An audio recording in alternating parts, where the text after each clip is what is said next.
ગાંધીનગર વિધાનસભાના પોડિયમ ખાતે મુખ્યમંત્રી ભૂપેન્દ્ર પટેલે ભારત રત્નથી સન્માનિત ડોક્ટર બાબા સાહેબ ભીમરાવ આંબેડકરના તૈલચિત્રને પુષ્પાંજલિ અર્પણ કરી હતી।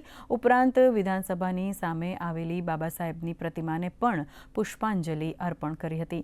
આ તકે ઉપસ્થિત વિધાનસભા અધ્યક્ષ શંકર ચૌધરીએ જણાવ્યું હતું કે સશક્ત દેશના નિર્માણમાં ડોક્ટર બાબા સાહેબ ભીમરાવ આંબેડકરનું અમૂલ્ય પ્રદાન હતું।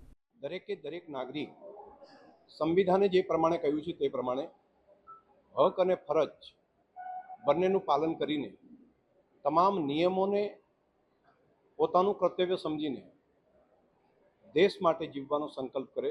આપણા દેશના પ્રધાનમંત્રી મોદી સાહેબે જે પ્રમાણે મારા પહેલા મારો દેશ એ સંકલ્પ પોતાનો સંકલ્પ બનાવીને દરેક દેશવાસીઓનો સંકલ્પ બનાવવા માટે સતત પ્રેરણા આપી રહ્યા છે।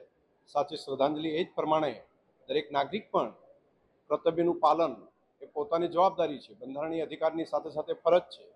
તો હું માનું છું કે સાચી શ્રદ્ધાંજલિ આપણે આપી કહેવાય। આજે પુનઃ આ મહામાનવને હૃદયપૂર્વક વિધાનસભા સંકુલની અંદર રાજ્યના તમામ માન્ય ધારાસભ્યશ્રીઓ વતી પણ હૃદયપૂર્વક ખૂબ ખૂબ શ્રદ્ધાંજલિ આપું।